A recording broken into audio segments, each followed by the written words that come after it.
Hello, and welcome to Adapter Parish episode 20, Jaws. For those of you here in the States, happy 4th of July from all of us here at Adapter Parish headquarters. Before we get to the scary fish that bites people a bunch, let's talk about our next episode. We're going to keep the seaside vibe going for the month of July. We're going from the beaches of Amity to Saint-Tropez in the south of France, and also South Beach in the south of Florida. Adapter Parish is going international with the 1978 French film La Cage aux Folles, and its 1996 American remake, The Birdcage. That'll be in your podcast player of choice in 2 weeks. Moving on, but not too far, we've got some fun news from the Adapter Parish household. Some of you may know that Ariel and I got married last September, and we're finally going on our honeymoon. Also to France, and also London. We're very excited. I mention this for two reasons. A of all, I want to make all of you have the jealousy. B of all, on the off chance that we see any issues with the posting of our next episode, we won't really be in a position to sort it out. Everything should be fine, but just in case, we appreciate your understanding. Finally, let's walk and talk over to the West Wing corner. It might come as a surprise if you haven't seen this 7-season show about the President of the United States, but there's an election, and it goes very well for Jed Bartlett. I am continuing to dig this utter fantasy that Aaron Sorkin has concocted, but for those keeping track at home, that's what I've got. If you have any comments, questions, or corrections that you'd like to hear on the show, remember to email adapterparishcast@gmail.com or tweet at us using the AdaptCast hashtag. And with that, on with the show. Peter Benchley's Jaws.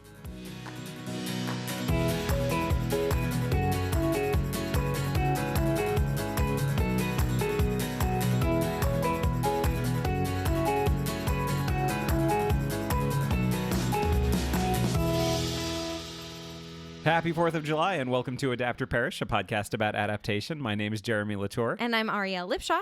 How's it going? I'm great. Are you great? I'm great. Can you describe to our listening audience what I am wearing on the top half of my body? It is a shirt with buttons. Yes, that is true. Also covered in tiny sharks. Yeah. So what are we doing today? What am I wearing this shirt in honor of? We're doing Jaws. Jaws. Happy 4th, everybody. Dun-na. Dun-na, That's how it goes. dun-na, I love that song. dun-na, dun-na, dun-na. It doesn't do that. Sure doesn't. Nope.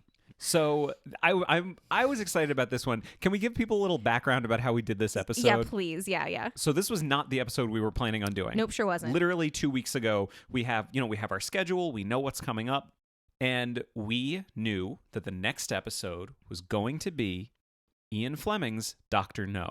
We really wanted to we wanted to tackle James Bond. Yeah, we thought that would be fun. We knew it was kind of campy. It was like an older movie. We thought it would be we knew the book was going to be problematic, but we thought it would be fun to read it and make fun of it. Yeah, it's problematic in a super unfun way. Yeah, it was not fun. And we got into it a bit and basically independently came to the conclusion, this isn't going to be fun. This is not going to be funny. Yeah, we won't have a lot to say. If you've never read... No, it's not that we won't have a lot to say. It's just not going to be fun to talk about. It's not going to be fun to talk about. It's not going to be funny. If you've never read Dr. No in the original, it's a piece of work.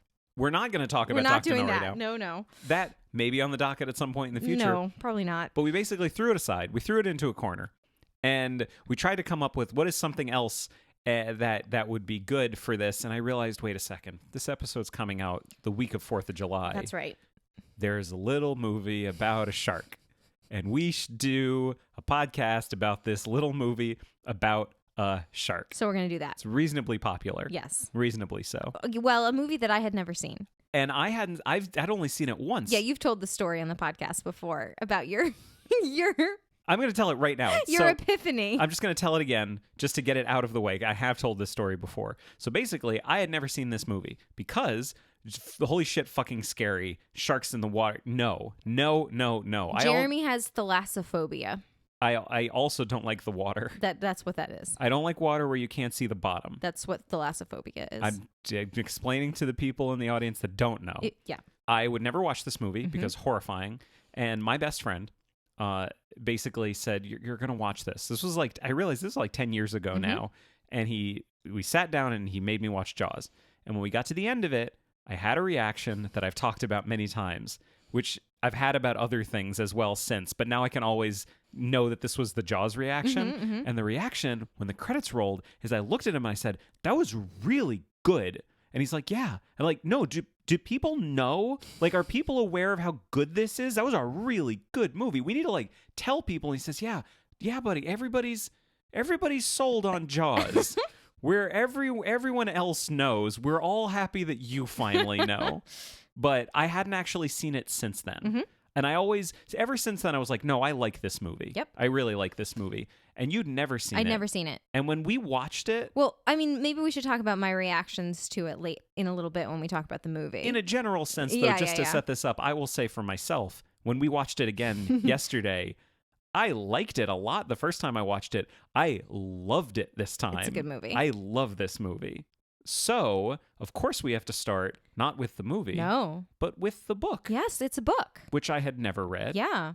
Well, okay. So I have here a copy of the book Jaws by Peter Benchley. By the way, it was a little bit hard to find. I had to go to a library in another town to track it down. And then you had to go to a library in another other town. Yes, that's true. So this copy of this book is so old that it is a hardcover with the price on the inside of $6.95. Oh, American? Yes, American. USD. And this is the original, I believe, 1974 printing of Peter Benchley's Jaws, a novel. Would you like me to read what it says on the back of the book? Yes, please. Great. Okay. Jaws. A young woman.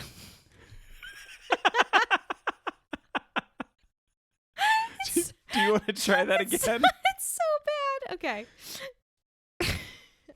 Give me the book. Give me the book. No, I'm right. I just can't look at you. Just muscle through it. A young woman makes love on the beach, then takes a midnight swim.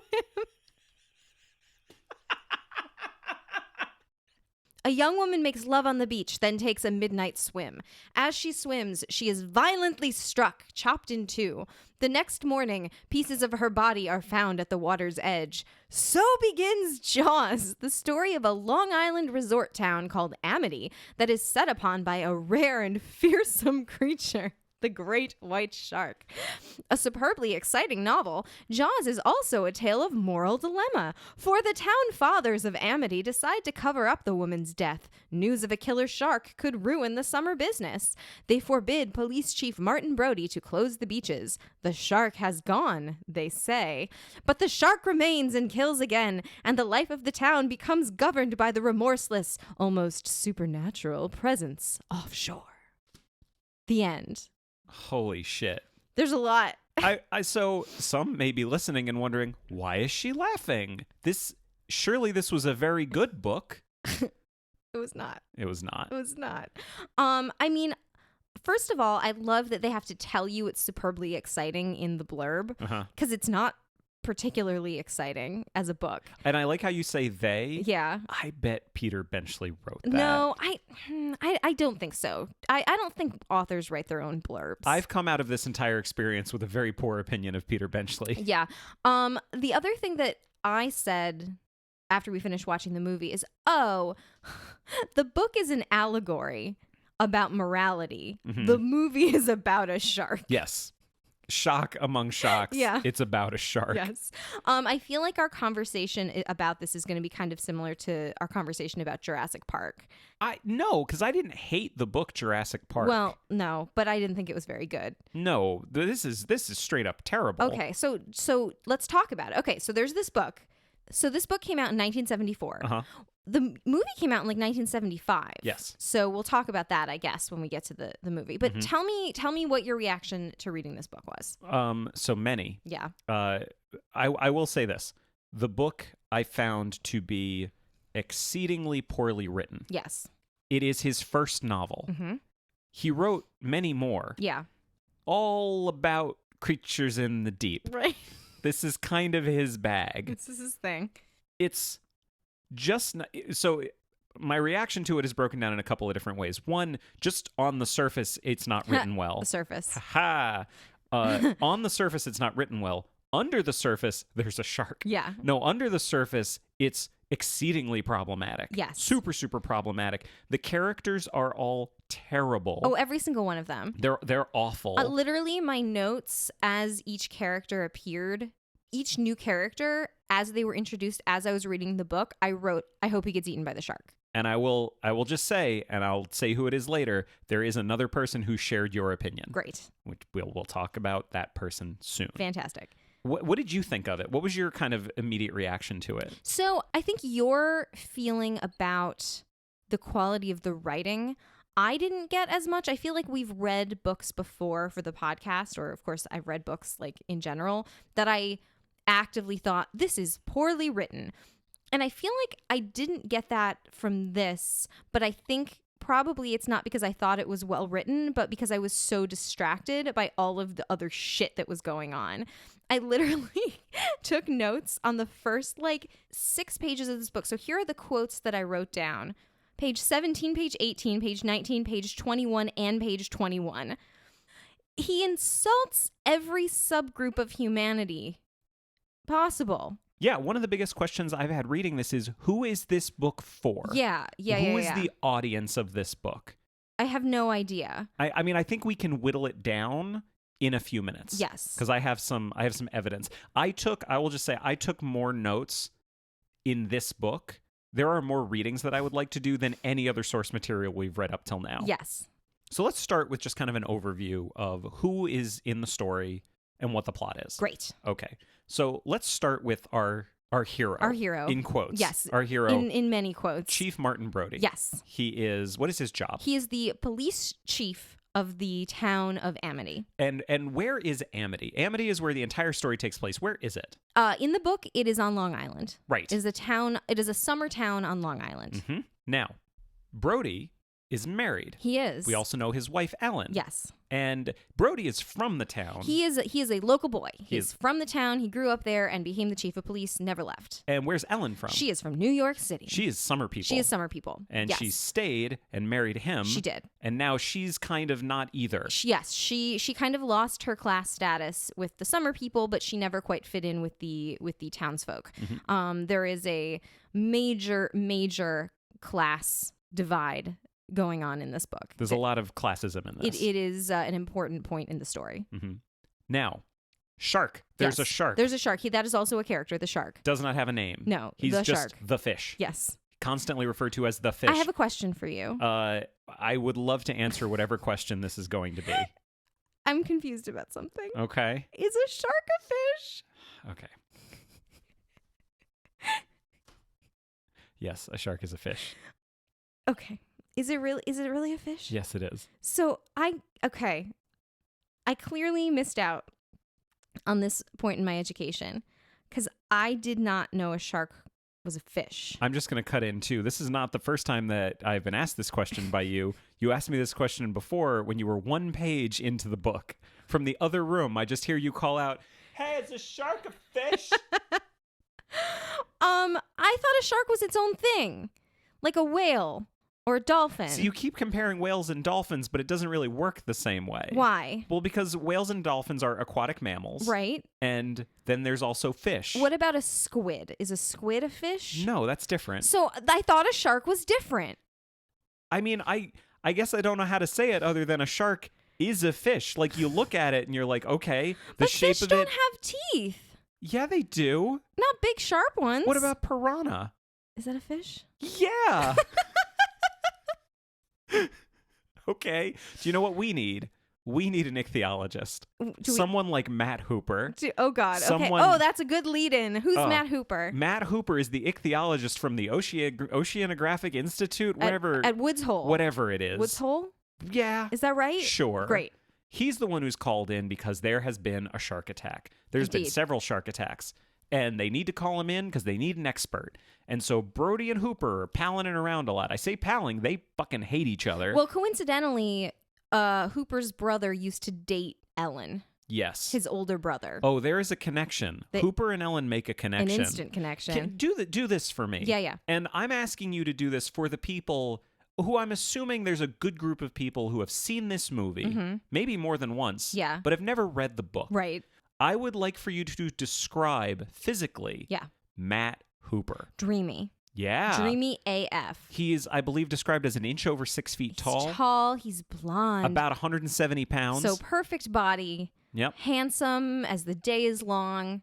very preppy in his clothes. He wears polo shirts and chinos and probably boat shoes without socks. Just and handsome. Lacoste. He's very specifically described as wearing a Lacoste polo with the alligator on it.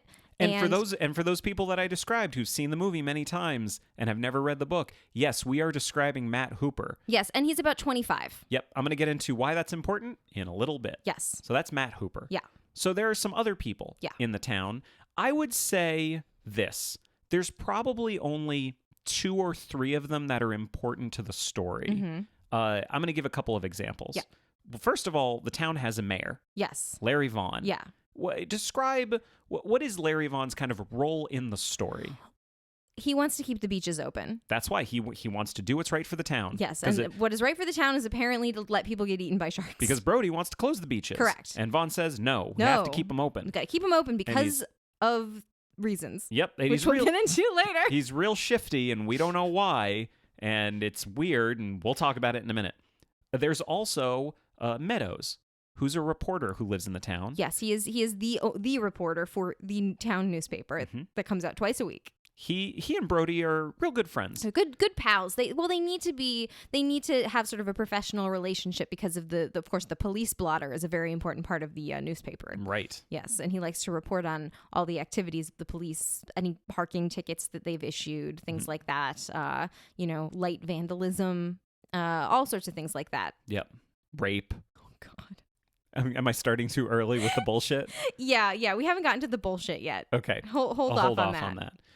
There's, I would say, a number of small minor characters. Yeah, there's a crazy postmistress. Yeah. Who, for some reason, I always thought was in the movie. She's not in the movie. Nope, not at all. Not at all. Nope. Not one bit. Nope. There is the mother of a boy who is killed by the fish. Right. Oh, and then of course there's the fish's first victim. Yes, Chrissy Watkins. Yes. Yeah, she gets killed on page 3. Yeah, and something her like that. Boyfriend or whatever. Right. Of the most minor characters in the book, a much higher percentage of them are women than the main characters, of which there is one. I mean, yeah, I would say Ellen is a main character. And I'd say that's it. Yeah. And I'd say that does it for all of the characters. There are no more characters of note in this book at all. Untrue. There's one more. Oh, who is he? His name is Quint. Oh, is that his full name? Yes. He sounds so mysterious. Do go on. What's his job? He's a sir, he's a fisherman, I think. Ah. He takes people out on fishing parties and lets them kill dolphins. He's a real shithead. Real under the radar type stuff. Yeah. Yeah. Yeah, he's like a big game hunter of the sea. And I will say, just to kind of pull it all together, let's just a quick rough outline of the plot. Mm-hmm. Shark attacks, kills a few people. Yeah. Town panic. Whole bunch of stuff happens. Whole bunch of stuff between the characters, none of which have anything to do with the shark. And then the last 20 pages. Third of the book is Brody, Hooper, and Quint go out on a boat, face the shark. And face it, they do. And not all of them come back alive. No. How many of them come back? 1. That's it. Yeah. Including the shark. Only 1. Just Brody. Right. Of the 4 of them, Brody is the only one that survives. And the way the shark dies is a little ambiguous, too. Yeah, it's just kind of, it gives up. It gives up and dies and sinks, yeah. Pulling down Quint with it. Yes. And he dies. And how does Hooper die? Oh, he gets fully eaten. Oh, yeah. It's gruesome. Yeah, he gets eaten in half. Yeah. Cage goes in the water. Man goes in the cage. Shark goes in the cage. Shark eats the man. Man goes in the shark. Our shark.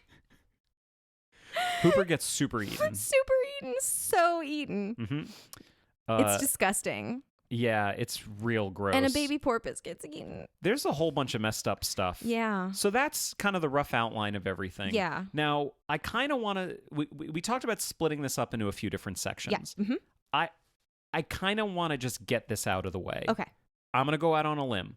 Other than the central conceit of the shark, and here are our characters and they go out to kill the shark, there is nothing in this book that I liked.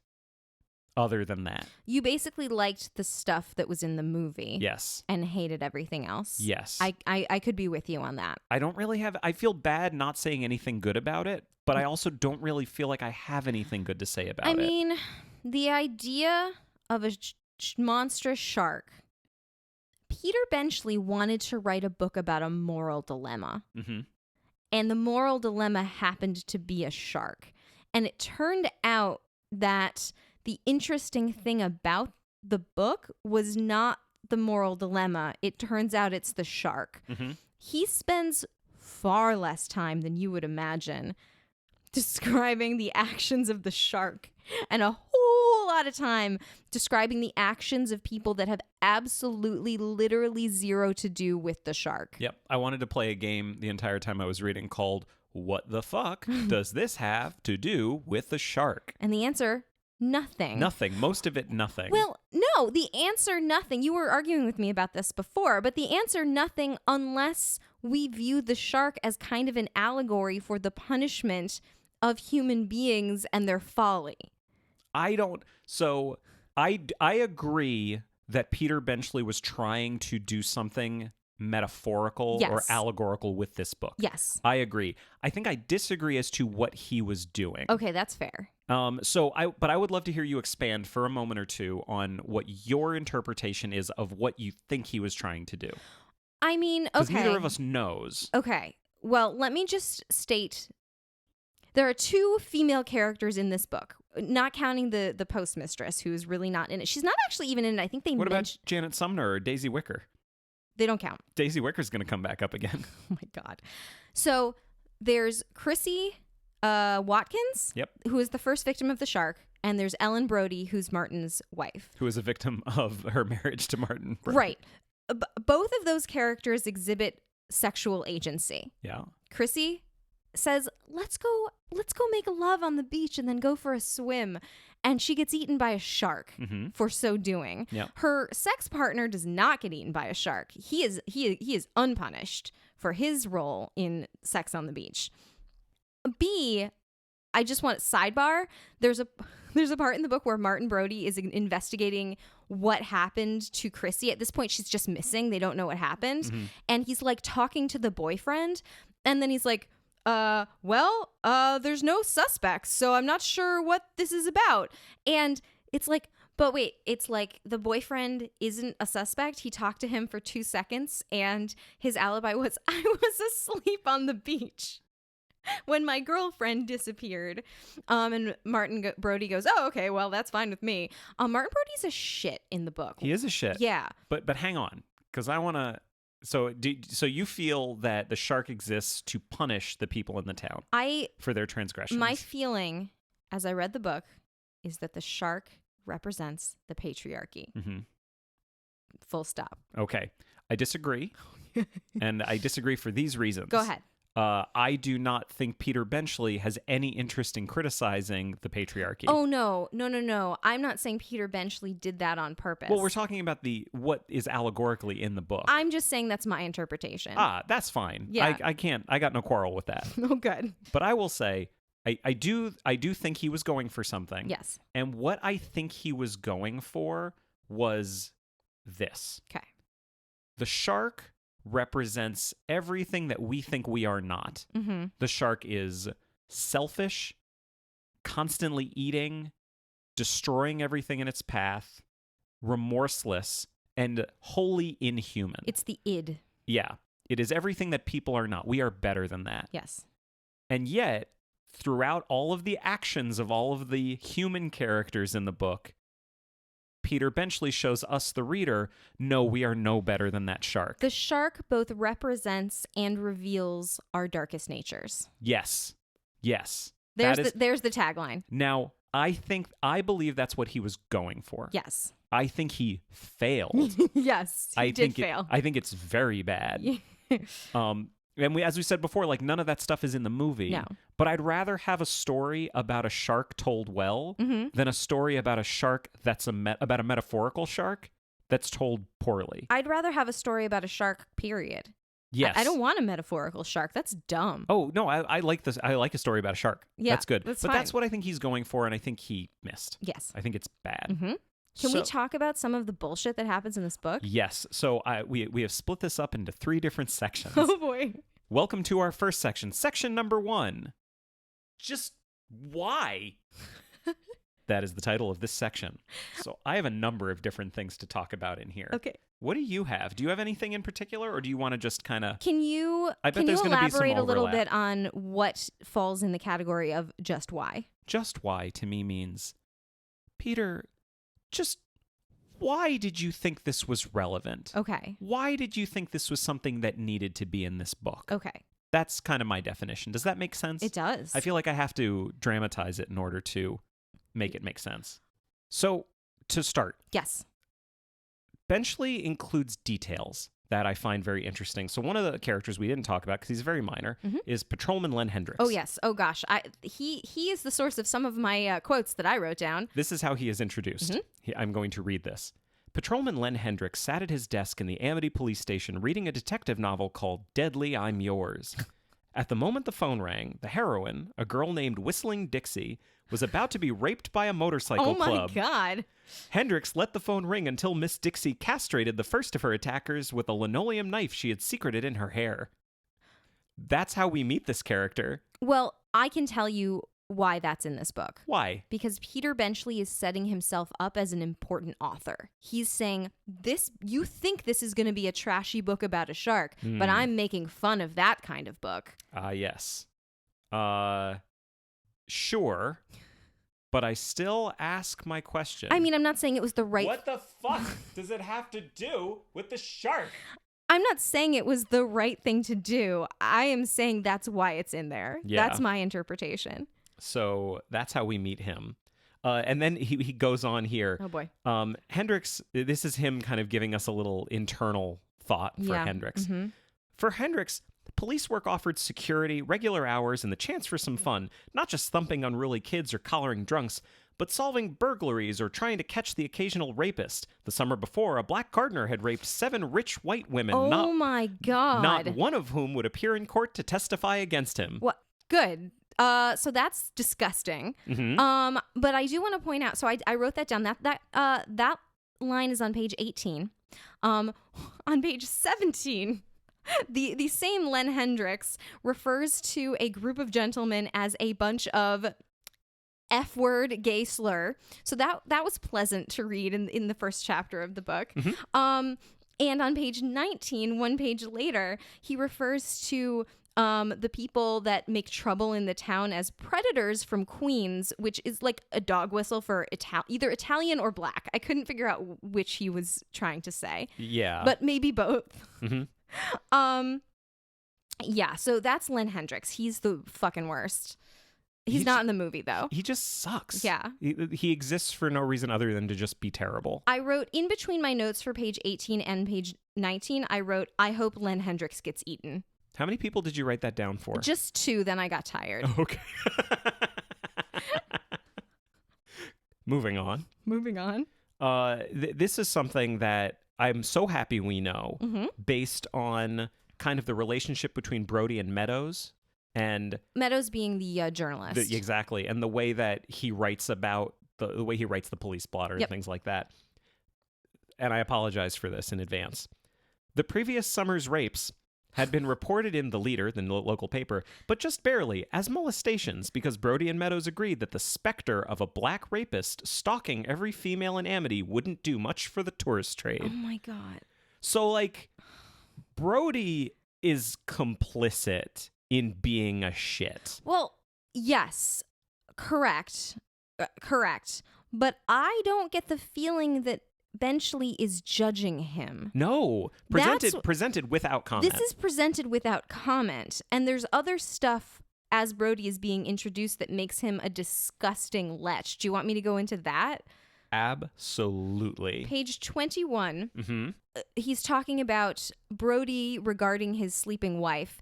The fact that she looked barely 30, she's 36. The fact that she looked barely 30 was a source of both pride and annoyance to Brody. Later on the same page, he's talking about teenage girls who have come down from New York for the summer, Brody would catch himself gazing with idle lust at their untethered breasts bouncing under their thin t-shirts. I didn't write the whole quote. Oh, I have it. Yeah, okay, go ahead. Sometimes during the summer, Brody would catch himself gazing with idle lust at one of the young, long-legged girls who pranced around town, their untethered breasts bouncing beneath the thinnest of cotton jerseys. My note on that is, ew, Christ, in all caps. Can I say an ew Christ that I had like a couple pages before that? No, but I do want to say that is in my notes where I have written, I hope Brody gets eaten. Well, I didn't know he was the hero of the piece. I'm very sorry that neither of the people you wanted to get at didn't get at. I genuinely did not know he was the hero of the piece at that time. I thought he was the villain. Oh, he's so bad. Yeah. But right before that, we're finding out about how he acts, how he thinks, and even how he dreams. Brody was asleep in that fitful state between waking when dreams rapidly change and there are moments of bleary semi-consciousness. The first ring of the phone was assimilated into his dream, a vision that he was back in high school, groping a girl on a stairway. Oh, good. Yep, I'm glad we know this. Is that right before the guy rings him and says, hey, Chief, we think some lady got eaten by a shark. And he's like, okay, I'll be right there. And then he looks down at his sleeping wife and goes, maybe I can fuck her before I leave. Oh, no, I guess she's asleep. I guess I'll go. Before, after, it's all kind of a piece. It's so gross. It's part of the picture that Benchley is painting. But this is our hero. Mm-hmm. This is how he is presenting our hero. He is saying, this is good. This is a good man. Mm-hmm. We are to like him. He is wonderful. Which makes Benchley very suspect indeed. Yep. Highly suspect. Cool. Moving on. I would like to know what your reaction to this paragraph is. I just think it's funny how many, I don't think we've ever done so many direct readings from the book before. This one deserves it. So Meadows and Brody are talking, and Meadows says this to him. It's a man-eater. Other sharks kill people once in a while for all sorts of reasons.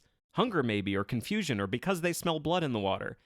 By the way, did the Watkins girl have her period last night? Oh. To which Brody says, how the hell would I know?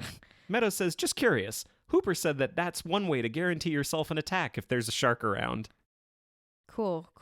How'd you feel about that? I mean, I feel like this is a weird crossover between, like, bad women's anatomy and also bad shark behavior. I mean, I actually don't know if that's scientifically accurate. Supposedly bears can smell if you have your period. Is that true? I have heard it so. Oh, good. I don't know. I don't know if that's an urban legend now that I think about it. Well, tell you what. I'm gonna do research after, and I'm gonna break in, give the results of my research, Oh, good. and then we'll come right back. Fantastic. We'll It'll see- be a mystery until We'll then. see in a minute. No. In point of fact, bears are not attracted to women who are on their periods. And were any of us really surprised by that? We will be linking to an article in the show notes talking about it. Back to the show. And we're back. I can't wait to find out what I found we out. actually don't know. Cool. Great. Oh, man. Can I go back to the teenagers for a second? Yeah, if you must. There's one quick thing. He writes, teenagers lay serried in tight, symmetrical rows, the boys enjoying the sensation of grinding their pelvises into the sand, Ugh. thinking of pudenda, and occasionally stretching their necks to catch a glimpse of some exposed, wittingly or not, by girls who laid on their backs with their legs spread. Oh, sidebar. Yes. Peter Benchley does not know the difference between a vulva and a vagina. No, he sure doesn't. Yeah. I would say that's... Well, what chapter is that in the book of things Peter Benchley doesn't know about women? Chapter 1. Oh, really? Yes. Oh, that's right off the bat we're hitting that. Great. My brother knows nothing of women. All right. Oh, man. So I have like 4 more. Go for it. Okay. So this is something... this just goes back to kind of how race is dealt with. Yeah. So this is coming from Meadows. Yeah. Telling Brody, the town survives on its summer people. Call it parasitic. Oh, and also I think this has to do with the general kind of metaphor that Benchley was trying to paint. Okay. And because I think he was afraid people wouldn't get it, he just has one of his characters say it. Oh, good. Okay, great. The town survives on its summer people. Call it parasitic if you will, but that's the way it is. The host animal comes every summer, and Amity feeds on it furiously, pulling every bit of sustenance it can before the host leaves again after Labor Day. Take away the host animal, and we're all like dog ticks with no dog to feed on. We starve. At the very least, Next winter is going to be the worst in the history of this town. We're going to have so many people on the dole that Amity will look like Harlem. He chuckled. Harlem by the sea. Okay. Great. You know what? I have nothing to say about that. So what he's literally saying, isn't that funny? White people will be poor like black people. Yep. Awesome. Presented without criticism or comment. That this guy is someone we're supposed to like. Oh, and by the way, what the fuck does this have to do with the shark? Ugh. Can we move on? Here's another piece of bullshit. Oh my God. So I will say there's 3 quick points that I want to make before we move on to the next section. Great. I will try to make these quickly. Please. 1, Benchley tries to set himself up as a shark expert. Mm-hmm. We were saying before, like, we both have different ideas for what author he is. I think... what author he fancies himself to be. Yeah, you said, who do you think he is? And I said, I think he thinks he's like Norman Mailer. Mm-hmm. And I said he thinks he's Truman Capote. Well, can I read you something from his bio? Absolutely. His interest in sharks began during summers in Nantucket on shark fishing expeditions from that island. He has written about sharks and other topics for many magazines. He wrote that. He 100% No, that's his bio. wrote No, that. he wrote his own bio. Yes. No, he definitely wrote that. Okay. And then there's a list of magazines. Oh my God. So he just sets himself up as this expert. And in the book, the shark expert is Matt Hooper. Yes. So Matt Hooper is the character that exists, I feel, to let Benchley tell us how much he knows about sharks. Matt Hooper is a Mary Sue for Peter Benchley. Yes. Hooper says, look, the Latin name for this fish is Carcharodon carcharius, okay? The closest ancestor we can find for it is something called Carcharodon megalodon, a fish that existed maybe 30 or 40,000 years ago. Now, when I read this, that sounded wrong. Was it wrong? Do you know what the actual time frame was for megalodon? No, I have no idea. 23 to 2.6 million years ago. Oh, good. Drastically different, and I feel like they knew that in the 70s. I don't know. I only say this. I am nitpicking. Yes. However, Peter Benchley... This is bitch eating crackers. Oh my God, Benchley sucks. Okay, Ellen. Look at his smirking face on the back of the book. Look at this guy in his turtleneck. I don't like him. He's the worst. He's not living. No, he's not living. He died in 2006 or so something. I guess it's okay for us to mock the dead. No, it's not. And yet here we are. And here we are. Okay, keep going. We're not good people. Well, we are good people. Yeah, but we're not bad people metaphorically. We're not sharks. No, we're not. No, absolutely That's not. right. No. There's one moment, and it has to do with Ellen and the way her relationship with all the other characters is kind of established. Yeah, there's just this huge class element out of the book. I'm thinking more of her as a woman. Oh, okay. As an attractive woman. Okay. So Larry Vaughn, the mayor, comes to visit her. Oh, God, yeah. And he's trying to find Brody, and he finds her, and he just says, kind of apropos of nothing. We don't know much about their relationship yet. He says, apropos of nothing, you know something? Sometimes I think, and I've thought this from time to time over the years, that you and I would have made a wonderful couple. Gross. Ellen reddened. And I thought immediately, she's mad. She's mad. Why would you say that? That's a terrible thing to say. Who the fuck just walks in and says that? Also, he's married to a perfectly lovely lady, as we're given to understand. Yeah. But it goes on. She's flattered by this. Oh, God. And she thinks he's real sweet. Uh-huh.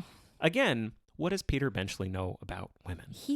They like it when you flatter them. Oh, yes. They like it when you're interested in them. Oh, yeah. Yeah. And also, he does believe that having sex on a sandy beach would be something that a lady would enjoy. Oh, yes, absolutely.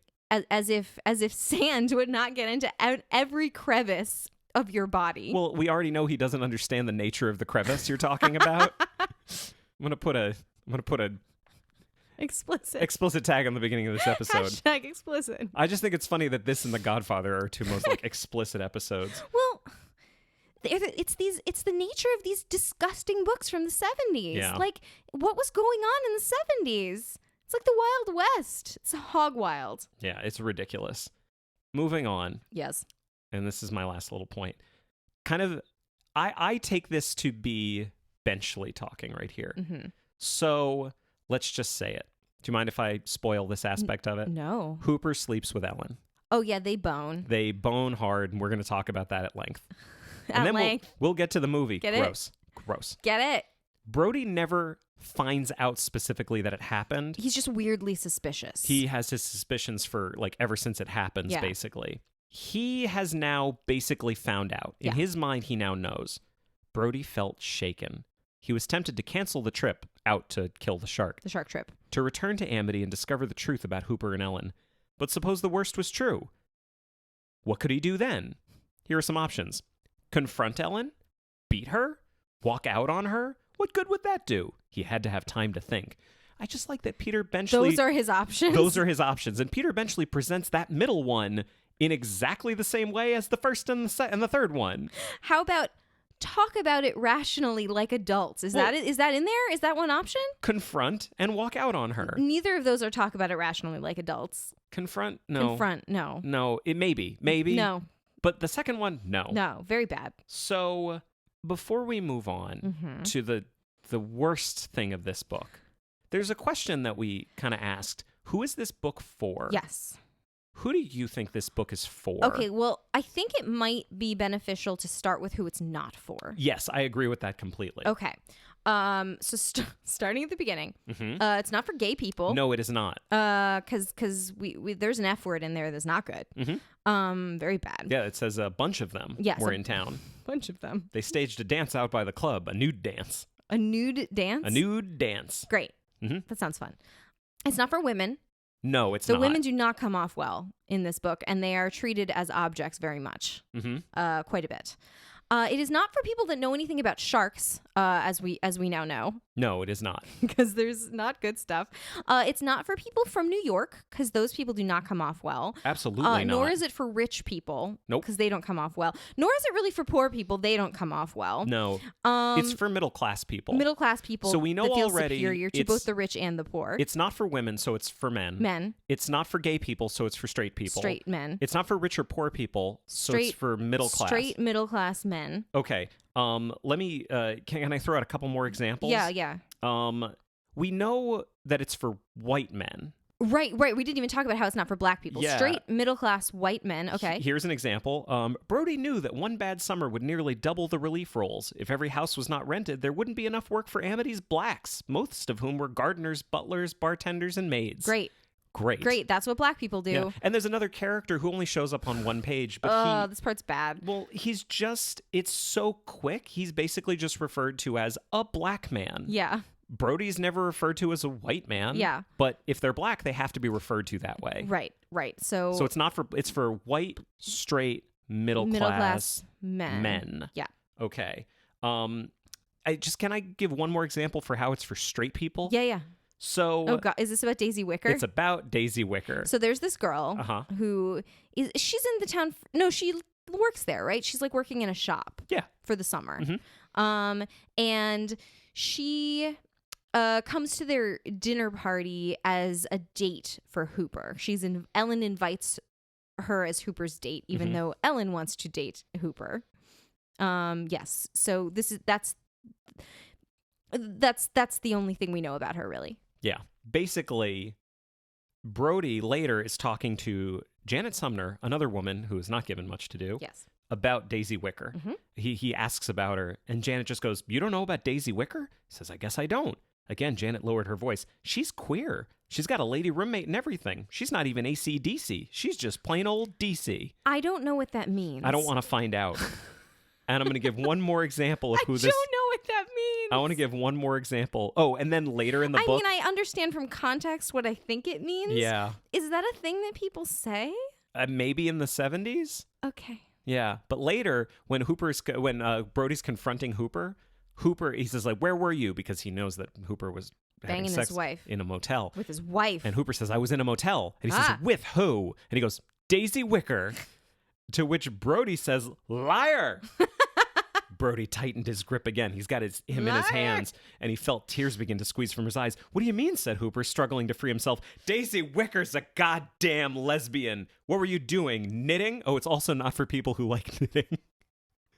What do you say to that? Are you such a hotshot you can fuck a lesbian? Oh, good. So, good. Not for gay people. And then I have one last example. Okay. It's not for Jewish people. Oh, no. Brody is talking to a local shopkeep, and the shopkeep says, I'm supposed to hire 2 delivery boys for the summer. I'm committed, but I can't afford 2, let alone I don't have enough work for 2 the way things are, so I can only hire 1. One's white and one's black. Brody says, which one are you hiring? The man says, the black one. I figure he needs the money more. Okay. I just thank God the white one isn't Jewish. Ba-dum-bum.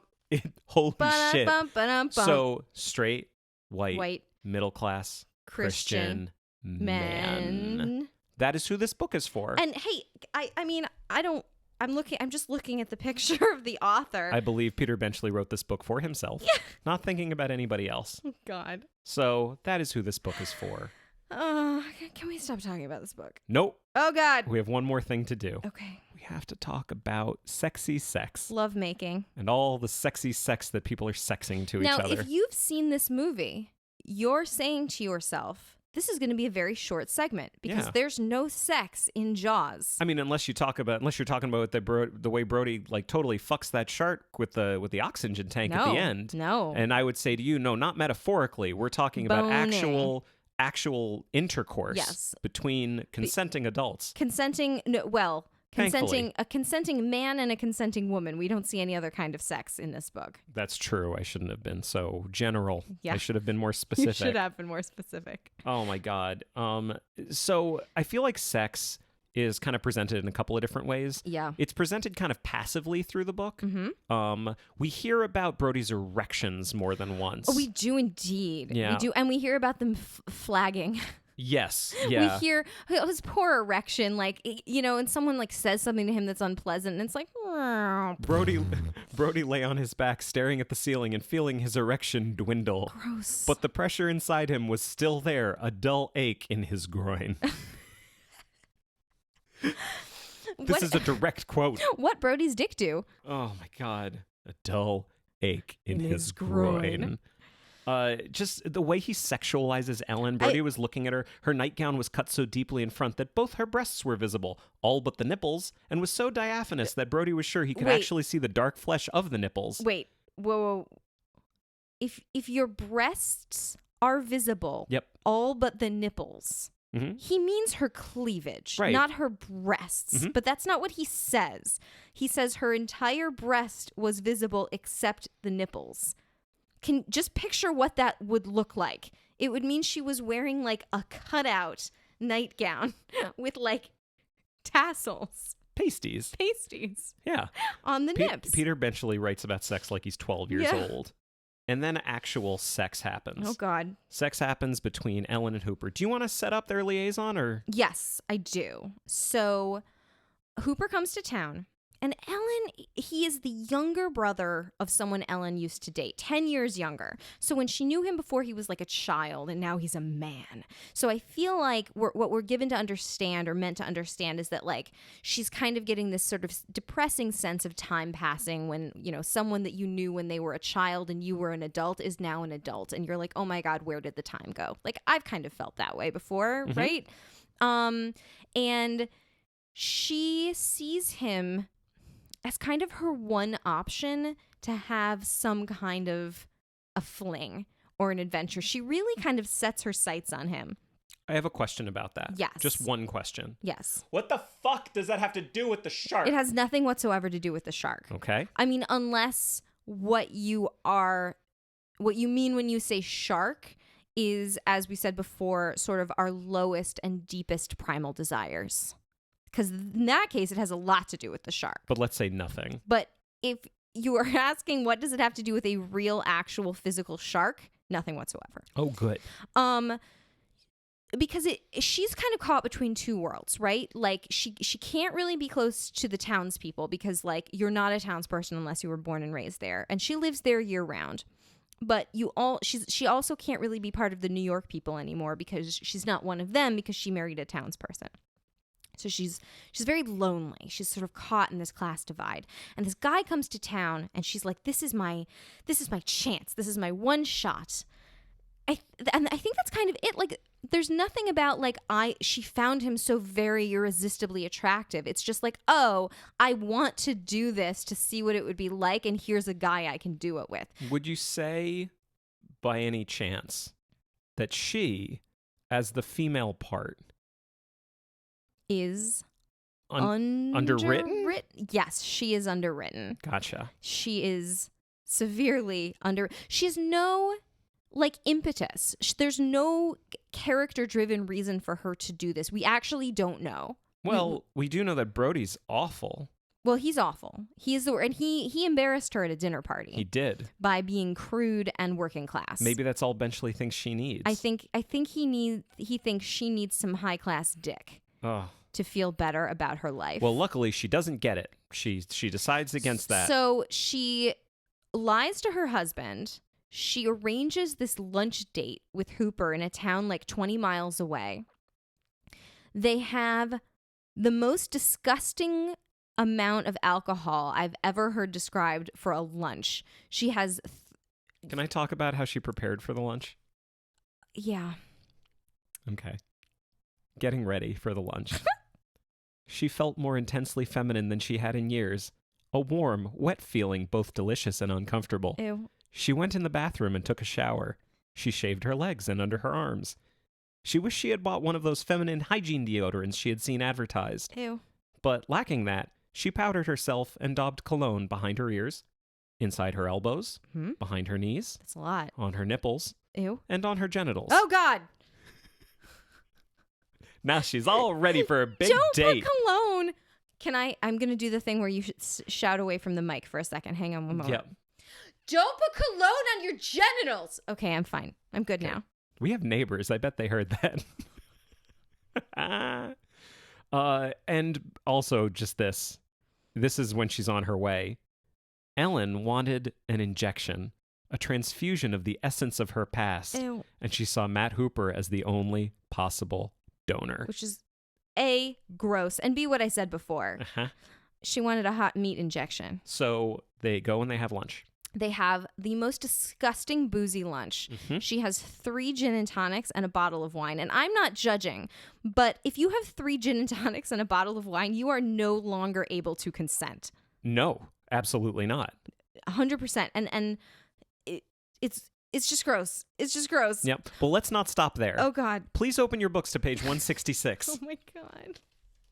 This is happening. Now, we talked about this before. I said I'm not reading Ellen's part because it's disgusting. I will be Ellen Brody, and you will be we said the pros and Matt Hooper. Yes, okay. I just want to put a disclaimer on this. Yes. In case someone takes our voices and uses them for evil. They won't. I trust our listeners. This is a reading from Peter Benchley's Jaws. None of what we are about to say expresses our own personal opinions on anything, and we're very sorry. Also, you're the guy with boy parts and I'm the lady person. Okay, so I will be reading the part of Matt Hooper, oceanologist. Mm-hmm. And I will be reading the part of Ellen Brody, undersexed housewife. I will also be reading the narration. What did your grandfather do? Railroads and mining? Technically, that is. Basically, he was a robber baron. At one point, he owned most of Denver. He was the landlord of the whole red light district. That must have been profitable. Not as much as you'd think, Hooper said with a laugh. From what I hear, he liked to collect his rent in trade. Oh. That might be a gambit. Ellen thought. What should she say? Well, that's supposed to be every schoolgirl's fantasy. She ventured playfully. What is? To be a prostitute, to sleep with a whole lot of different men. End scene. No. Oh, there's more. There's a lot more, but I want to skip ahead. Okay, yeah, no, skip ahead. Okay. Here we go. Now they start talking about their fantasies. They're at a public restaurant, by the way. There's people. There are people. And please. He poured Ellen a glass of wine, then filled his own and raised it for a toast. To fantasies, he said. Tell me about yours. His eyes were a bright liquid blue, and his lips were parted in a half smile. Ellen laughed. Oh, mine aren't very interesting. I imagine they're just your old run-of-the-mill fantasies. There's no such thing, said Hooper. Tell me. He was asking, not demanding. I just dropped the book. Please continue. But Ellen felt that the game she had started demanded that she answer. Oh, you know. Oh, God. That was me. That wasn't the book. Let me do that again. Oh, you know. she said. Her stomach felt warm, and the back of her neck was hot. Just the standard things. Rape, I guess. Oh my goodness. Keep going. Well, I want to stop there because then we No. We got to keep going because this is the part where Peter Benchley doesn't know the difference between a vulva and a vagina. Oh, then please continue. No, it's your line. Rape, I guess, is one. How does it happen? She tried to think. And she remembered the times when, alone, she would let her mind wander and conjure the carnal images. Usually she was in bed, often with her husband asleep beside her. Sometimes she found that, without knowing it, she had been rubbing her hand over her vagina, caressing herself. One moment, please. Yep. The vagina's the inside part! Okay, keep going. So this next part, and this is I think the last part here, she was kind of remembering one of her fantasies. And so she's describing it to him, and he says, "Do you ever have an orgasm?" "Sometimes." She said. "Not always." "Is he big?" "Tall?" "Not." They had been speaking very softly. And now Hooper lowered his voice. Oh, God. We're not done. And now Hooper lowered his voice to a whisper. I will say this will be your reward for finishing these next few lines. Yeah. Immediately after we finish, we're going to talk about a really cool movie. Okay. Okay. Oh, God. "I don't mean tall. Is he... ... you know... ... big?" "Usually." said Ellen, and she chuckled. "Huge." Do I have to say this next line? Yep. This is not endorsed by me. Not This at all. is from the book. I believe the line I have to say after that is even worse. Okay. Here is the line. I'm going to say it without emphasis to register my objection. You're just telling people what the line is. The line is the words, "Is he black?" And she replies, "No. I've heard that some women have fantasies about being raped by black men, but I never have." Okay, can we stop now? So, hey, this got made into a really good movie. But now... Can we leave it there? Can we not talk about this book anymore? Can we just leave it on that line? I was being serious. I want to talk about the movie. Thank God. Hang on. I want the sound to register. That's me being done with the book. The book was thrown on the table. Thrown upon the table. So then we get this good movie. Hang on. I need to take a deep breath. Tell you what, while you're giving a deep breath, I'm going to give some background on this. So Jaws, the movie, was released in 1975. It was directed by Steven Spielberg. This was actually his second theatrical feature. He had previously directed The Sugarland Express, starring Goldie Hawn. And that wasn't his first movie, because before that he directed a movie called Duel, which was on TV. She's losing it right now. Absolutely losing it. And I'm trying to keep it together. I'm sweating. Are you sweating from laughter? No, I'm sweating from disgust. Because I had to say that gross line. Yep. So, a couple things about the movie. I said before, you said this about many of the characters. Yes. What did you want to happen to all of the characters? Eaten by a shark. Now, I said someone agreed with you. Yes. Do you know who that was? Steven Spielberg. Sure did. He read it, basically went to the producers and said, okay, I'll make it. I'll make it if I can, completely rewrite it and mostly focus on the guys in the boat at the end. An actual, can I make a movie? Basically saying, hey, so... Can I make a movie about a shark called Jaws? And they said yes. Yes. The writing process of it. We'll get to that in a second. So, the movie, we will say, is different. There's a few things that are different to the book, and there's a few things that are different. Yes. I'll ask you a couple questions. Where does this movie take place? On an island. On an island, you say? Yes, not Long Island. No, island. So in the book, the people really felt trapped, economically trapped in the town of Amity on Long Island. Right. Right, but not physically trapped. No, in the movie they're on a tiny little island. Physically trapped. Physically trapped. That almost sounds more interesting. Yeah, amazing. Yeah, incredible. Yeah. So that's a difference right there. Do we hate every single one of the characters?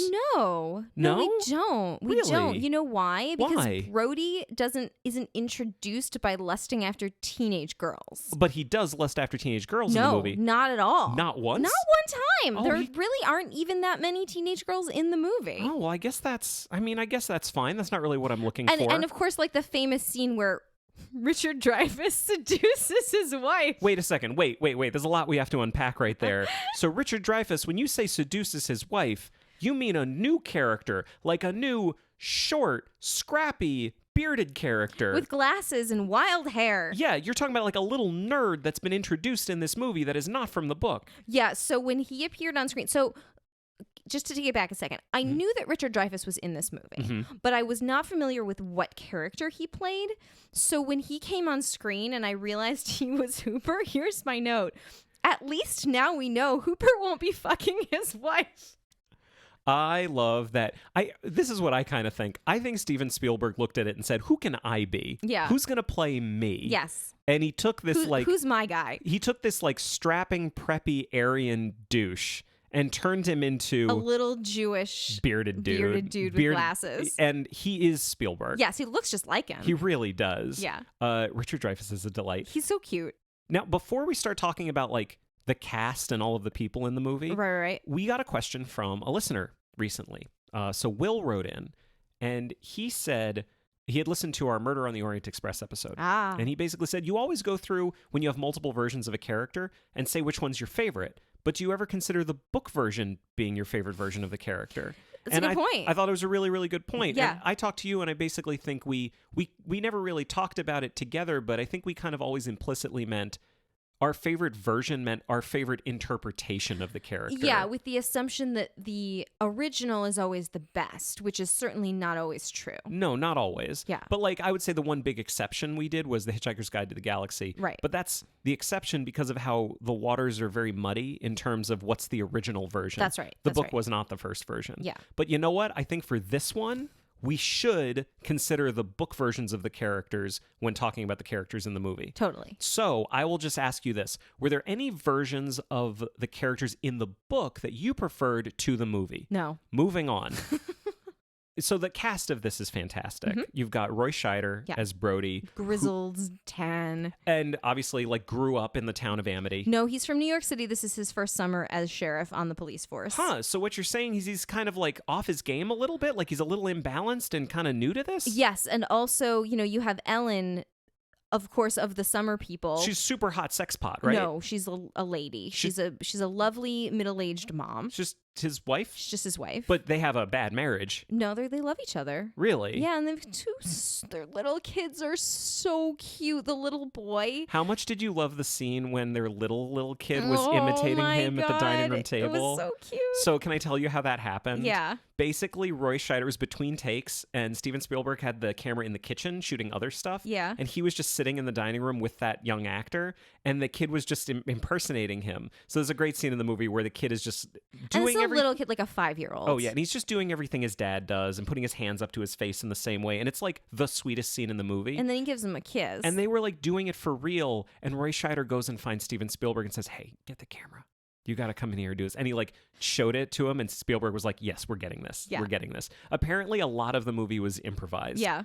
They were basically writing it as they were going. As well they should, because this book is terrible. So Brody is out of his element.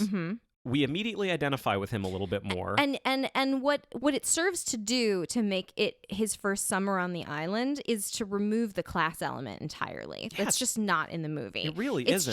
It's just about like status in the town. It's almost as if Steven Spielberg and the writers were playing a little game I like to call, what the fuck does it have to do with the shark? And every time the answer was nothing, they dropped it. cool. It's great. Good job, guys. So Brody, we don't hate. We kind of like him, actually.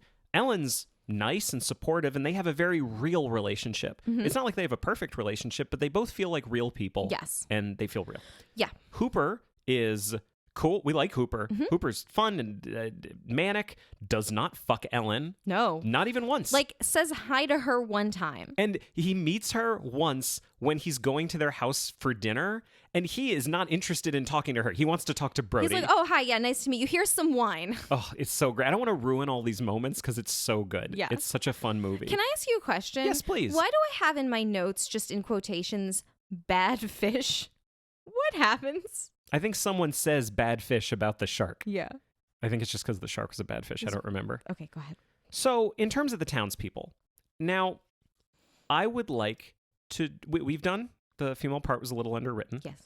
I would like to talk about Sir not appearing in this film. Yes, please. Now, in the book, there's a mayor. His name is Larry Vaughn. Mm-hmm. Now, in the movie, there is a mayor. His name is Larry Vaughn. Correct. So why am I bringing this up? So there's something in the book we didn't talk about. Nope.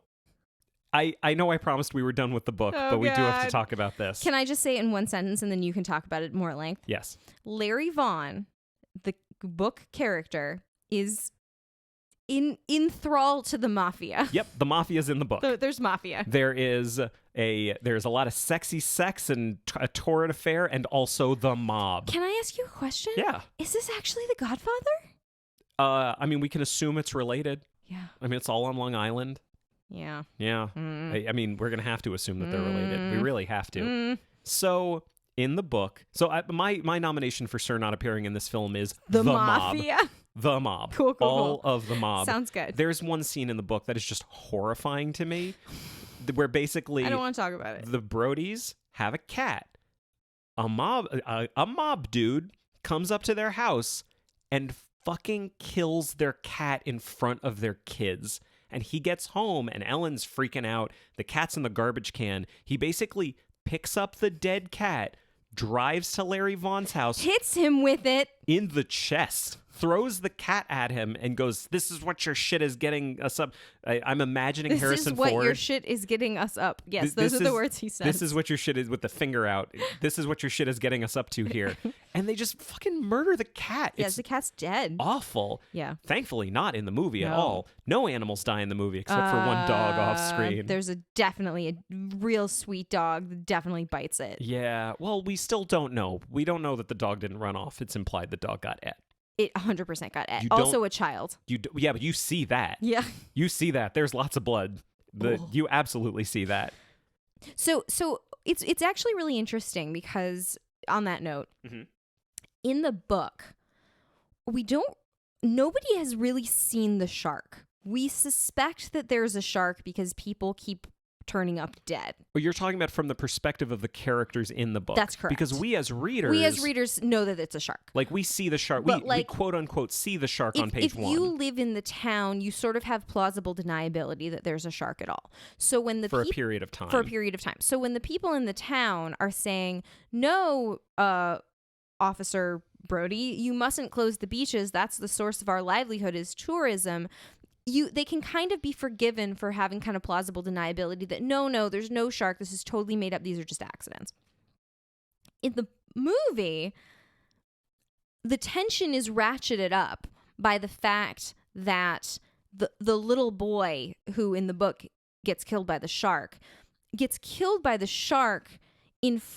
graphically in front of an entire beach full of pleasure seekers and Brody and the mayor and Ellen and his mother and everybody. Yeah. Graphically and bloodily eaten by the shark. But what that has the effect of doing is that then after that, when the townspeople say, no, you mustn't close the beaches, that makes them monsters. Do you know what I mean? Yeah.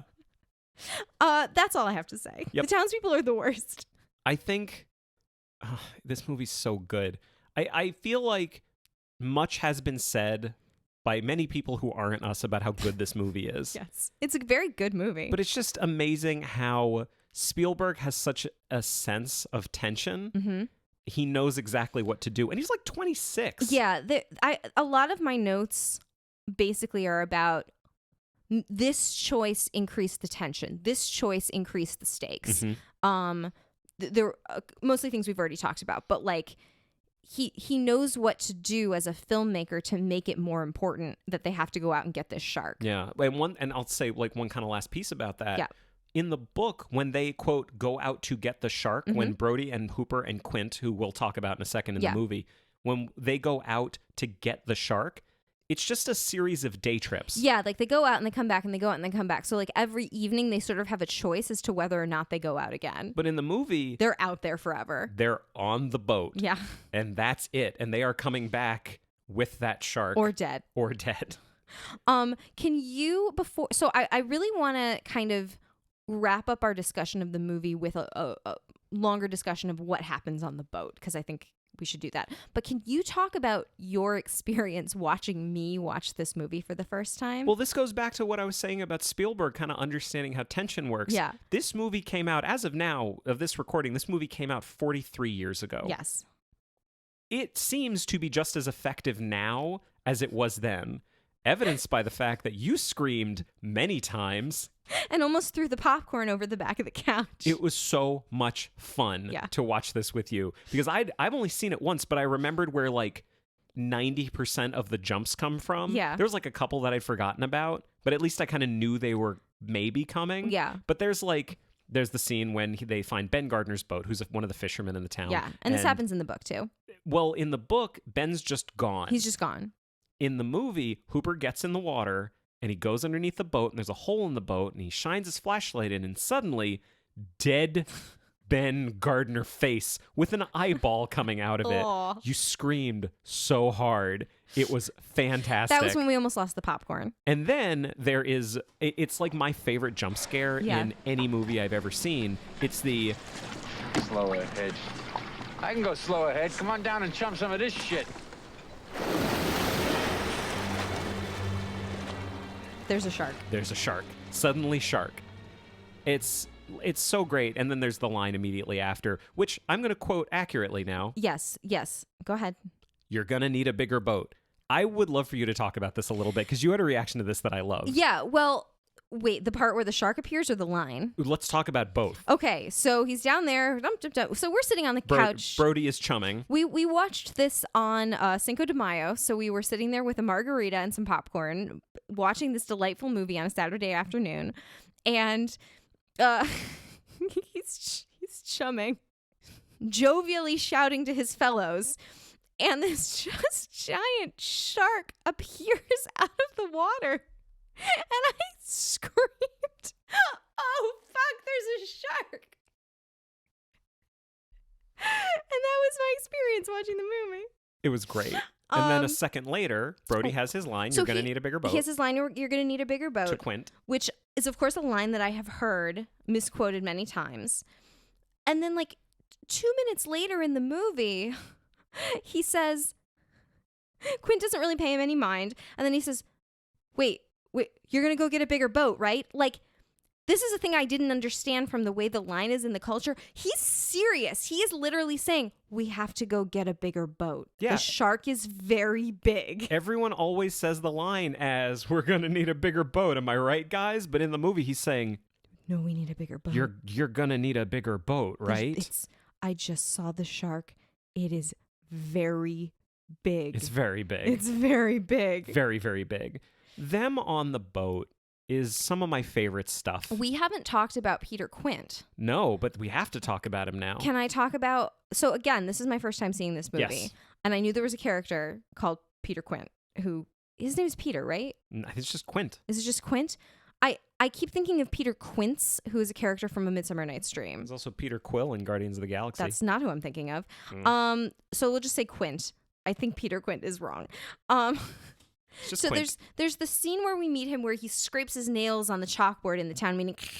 Yeah, just super quick. In the book, like you meet just him. know he's around. He's just a guy. The audience, the reader meets him for a page, but the main characters don't meet him until halfway through the book. And then they just like go rent his boat. Yeah, it's like, not dramatic. In the movie, Quint shows up before Hooper does. Yeah. We know Quint before Hooper ever even comes to the island. Yes. But yeah, sorry, continue. No, and my reaction was, wait, is that Robert Shaw?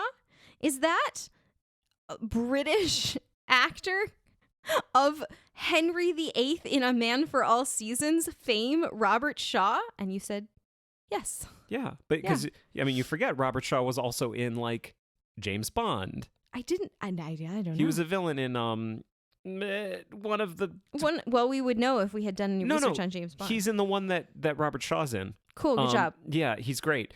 He's also in Taking of Pelham 1, 2, 3. Like he was a working actor. Yeah, he was a working but actor. He's British. Yes. Yeah, absolutely. Uh-huh. So Quint is such like in the book, he's an asshole. He's the worst. He kills a baby. But he's not even like a delightful asshole. No. Maybe Peter Benchley finds him delightful because of just how much of a man so manly. he is. Yeah. He kills a baby porpoise. No, he killed a mama porpoise and then found a baby porpoise inside it, and he used it as bait. That's not in the movie. I just wanted to see that little porpoise swimming free. That porpoise is dead. Oh, no. But Quint in the movie, he's a delight. Yes. He is absolutely a delight. He's a delight. I feel inadequate talking about how good Robert Shaw is in this. Yeah. Because of how good he is. Yes, he's very good. He's amazing. Like the whole thing about in the movie, there's a whole thing where you find out kind of his backstory with sharks, and it turns out he was on the USS Indianapolis, which sank, and a bunch of people got eaten by sharks. Of the 1,000, is that a real thing that happened? Yeah, they all got eaten by sharks. Yeah, gross. He's just a more interesting character, and him telling that story of the Indianapolis, it's just one of the best pieces of acting I've ever seen in anything. There's a reason why it's a classic scene. Yeah. It's just wonderful. Would you like to, in tribute to Robert Shaw, raise our voices in song? Show me the way to go home.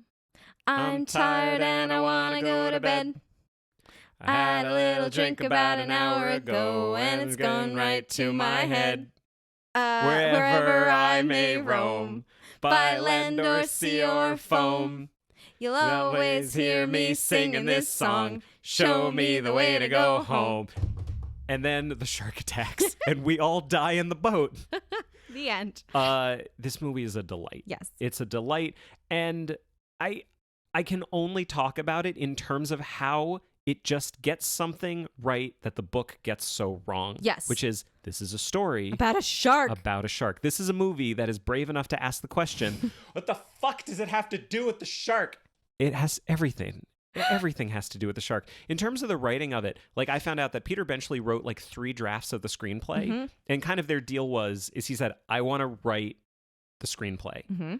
Once I've written it, I will give it to you, and you could do whatever you want. Cool. Did they take out all of his shit? Yes. Cool. In fact, he took out some of it. Like, apparently his drafts didn't include the affair. Good. Because Spielberg didn't want that. Yeah. So he took that stuff out.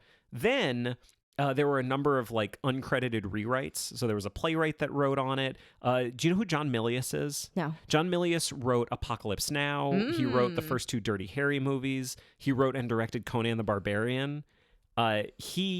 He did a pass on it, and he actually wrote the Indianapolis speech. Oh, okay, cool. That was kind of what he brought to it. But the main writer for it was an actor named Carl Gottlieb, who plays Meadows in the movie. He was basically writing the movie as they were making it. So he was like writing pages at night, and then they would shoot those pages the next day. Cool. So they were making this movie up as they went along. Yeah. He's making it up as he goes along. And it's one of those movies where, I said this a few weeks ago about The Princess Bride. Like, the screenplay is amazing. Yeah. And I want them to remake it. Yeah. I absolutely don't want them to ever remake Jaws, because the screenplay or the story, that's not what makes it great. Jaws 2 and Jaws 3 and Jaws 4 and Jaws 5. And Jaws 19. Yeah. And the shark still looks fake. Yeah. So I don't know. I thought that shark was pretty scary. It was super scary. Super, super scary. But the reason I say this is because this movie could only exist because of the accidental nature of its making. Yes. They were late, over budget. They were making everything up. Every moment that's great was an improvisation. Yeah. Like the moment between Brody and his kids. You're going to need a bigger boat. Roy Scheider just made up that line. It was a bunch of people who were very talented being able to be in a situation and saying, oh, no, that is how we should do it. Let's do it that way. It wasn't this cold, calculated piece of fiction. I don't really have much else to say about the movie. There's so much great kind of extra content that exists about the making of it. It's really good. I really enjoyed watching it. It was so fun to watch. I liked it the first. Do you feel like, was your reaction in any way like, did people know that this is a really good movie? Kind of, yeah. We need to tell people that Jaws is really good. Well, we're telling them via this podcast. It's such a fun movie, and I think one of the reasons why we don't really need to talk at length about it is because the experience of the movie kind of speaks for itself. Mm-hmm. I don't think it's a movie where you have to say to someone, "It's great because of this." Yeah. Like, no, watch it. It's great. Yeah, I mean, I feel like when, like, sort of on a higher level, like when we do these shows, the thing that we end up talking most about is the thing that people know less about. The thing we're making the assumption people know less about. Exactly. So, like, when we talk about Pride and Prejudice, we maybe spend less time on the book and more time on the adaptations. I feel like this we spent more time on the book because everyone knows that Jaws is a great movie. So the thing that's more interesting is, hey, did you know that the book is really bad? I would agree with that. Yeah. So, all that being said, there's a couple little things that just I thought were interesting. Yeah. Here's just 3 quick ones. Yeah. One, Lorraine Gary, she played Ellen Brody. Mm-hmm. She's a delight. I love her. She she has been married for like 60 years to Sid Sheinberg. He was the president of Universal. Okay. Like she's part of this industry. She's a delight. She basically retired after like Jaws 2. Okay. From acting. And then I think she came back for Jaws: The Revenge. I think there's a picture of like her in the water with Michael Caine. Oh boy. With Michael Caine. Oh, Michael Caine. She's great. She, in her interviews, actively talked about how disappointed she was that she wasn't going to get a sex scene with Richard Dreyfuss. Oh, poor thing. I think she's a lot of fun. I found out that you had asked me a question, was any of that real sharks? Mm-hmm. Yes. Oh. Some of that was real sharks. Because there's a scene in the end, the scene near the end of the movie, there's a great line that I love, when Hooper brings a cage to the boat. Yeah. A shark cage. Yeah. And Quint just looks at him and goes, Cage goes in the water. You go in the water. Shark's in the water. Our shark. Farewell and adieu. and then he to sings you a fair jaunty little Spanish song. ladies. Called Spanish Ladies. Mhm. Then Hooper goes in the cage later. And in the book, this is how Hooper dies. Oh, he's Like, fully eaten. He goes in the cage. The shark breaks through the cage. You go in the cage. Shark goes in the cage. Shark goes. You No, go in shark. No, it's man goes in the cage. No, cage goes in the water. Man goes in the cage. Shark goes in the cage. Man goes in the shark. Hooper super dies. Oh, he is fully eaten. Yeah, and then Quint just super quickly. He dies. Not. I mean, in the movie, he gets swallowed whole. Fully basically, eaten, in the book, he's like caught up in the. He dies like Ahab. He's Yeah, caught yeah, up he's in caught the in the lines line. as the shark sinks into the depths and he Yes. drowns Yeah. as he's being pulled, and Brody's the only one left Subsequently, alive. likely eaten. No, I think the shark's dead at that point. Oh, you I think think he's dead? Oh, I see. You think he's dragged down to the depths and like- just drowns. like Captain Ahab and his foe. yes, Yes. exactly. Moby Dick. So in the movie, Hooper goes in the cage, Mm-hmm. and then the shark attacks, and Hooper gets out. Yeah. He escapes. And I mean, you looked at me at that point. Do you remember what you said? No. You're just like, well, that's different. And I found out why it's different. So there's a whole bunch of stuff at that point where you see what looks like a real shark kind of writhing around with the cage. That was all shot in Australia by like shark documentarians. Oh my God. That was a real great white. But what they did is they made a miniature cage to make the shark look bigger. And they didn't plan on getting the shark attacking it at that point. And when the shark was writhing around and it looked great, nothing was in the cage. So they had to rewrite the movie to have Hooper escape the cage. No, wait, he was supposed to get eaten? That I'm not clear about. I don't know whether Hooper was supposed to die or not. All I know is that it was rewritten. Yes. So either he was supposed to die a different way or he was supposed to get out a different way, but that's why he gets out of the cage at that point. That's wild. No, the reason I asked you that is because in the credits it's like shark trainer Dora and John Roberts, like it's some couple's name. Yep, they're Australian. They're Yeah. very nice. Oh, good. So those are some things That right is there. not their name. I totally made that up. Yeah, they have real names. Yeah. I'm going to quick pause and I will drop it in. Their names are Ron and Valerie Taylor. And we're back. That's a cool name, right? Excellent. Super cool name. So I want to end on one final thing. Yes. I want to end not just on our opinion of this movie, Yes. but Peter Benchley's opinion on this movie. Okay, go ahead. So there is I hold his opinion in very low esteem. Yep, me too. And I'm going to show you why. So these were some problems that he had with the final screenplay. This was a letter that was written to one of the producers. Oh my God. About the final the quote-unquote final screenplay, because of course they were rewriting it as they were shooting. Yeah. So my understanding is this is before it was being shot. I am deeply troubled by some things in the final draft screenplay of Jaws. I fear that if they were ever to appear on the screen, the picture would be hooted at, not just by shark freaks, but by general audiences too, as an insane farce. Furthermore, I think they detract from the suspense of the film. Shut up, Peter Benchley. Your book is an insane farce. Please continue. I picked a few. Oh, no. He had many issues, some of which I actually think they listened to, because Okay. some of the things he said he had a problem with weren't in the movie. Okay, but yeah.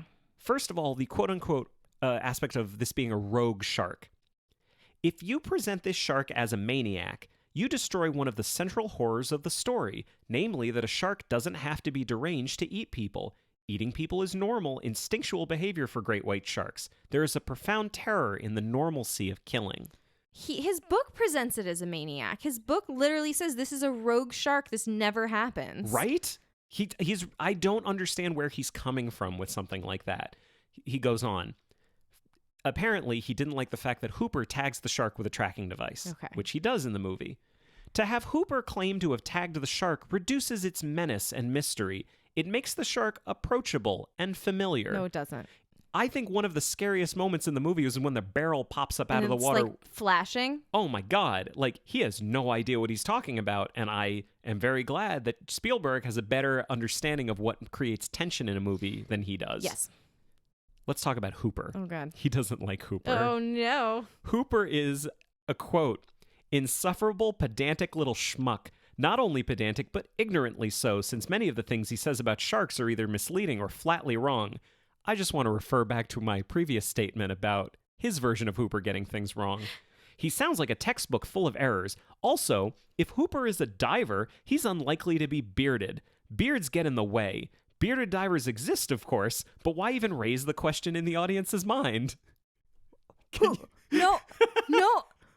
Can you imagine anyone who has ever seen this No. movie thinking, I really, really liked it, but I'm concerned about one thing. Hooper's got a beard, but he's a diver. That seems weird, right? So here's the deal. Yeah. That whole statement is anti-Semitic. When he calls him a schmuck and says he shouldn't have a beard, what he's saying is he shouldn't be Jewish. I mean... Yes. I will say this. That's a little further than I'm willing to go. I'm going there. But I'm also not willing to argue against it. But I want to finish up with this. Yes. I want to bring this back and say that he did write something that I respect a little. Yeah. This is how he ended his letter. There you have it. I am aware that 1, film is a director's medium. Yes, it is. 2, my part in the entertainment has long since technically ended. And 3, you may well decide to make this letter into a paper airplane and skim it off the top of the tower, but I did want to convey these points, if only to vent my spleen. I hate you. I hate this man. He's deceased, right? Yes. We've determined that he's deceased. He's dead. Okay. He's dead. He got ate by a shark. No, he didn't. I think it was old age or something. I'm not sure. He got eaten by a shark. I just, he turned this into, his whole career was just based on writing about things that eat you in the ocean. From the deep. But as he said in his own biography, he wrote many things. Sharks and other things. And I just would love to know about all these other things. I would not. I would not. My God. Manly things. So we got to place this thing on the quadrant. Okay, this is tough because usually we're operating under the assumption that liking the source material is a good thing. Yes. In this case, I would say they didn't like the source material because it was bad. Yes. But they made something really good. Mm-hmm. That's my placement. Did not respect it.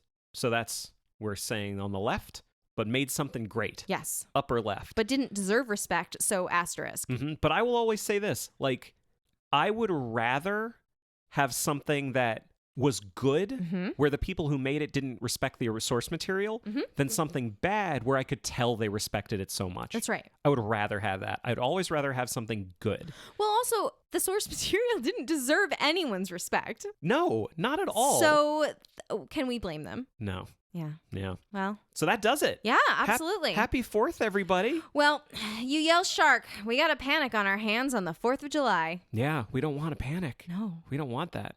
Show me the way to go home. Adapter Parish is on the web at adapterparishcast.com. The show's also on Twitter and Instagram at AdaptCast. You can join our groups on Facebook and Goodreads, and you can also find and follow me on Letterboxd. If you have anything to say that's longer than a tweet, you can always send an email to adaptorperishcast@gmail.com. Now, if you'd like to support the show, there are 2 great ways you can do this. First, tell a friend.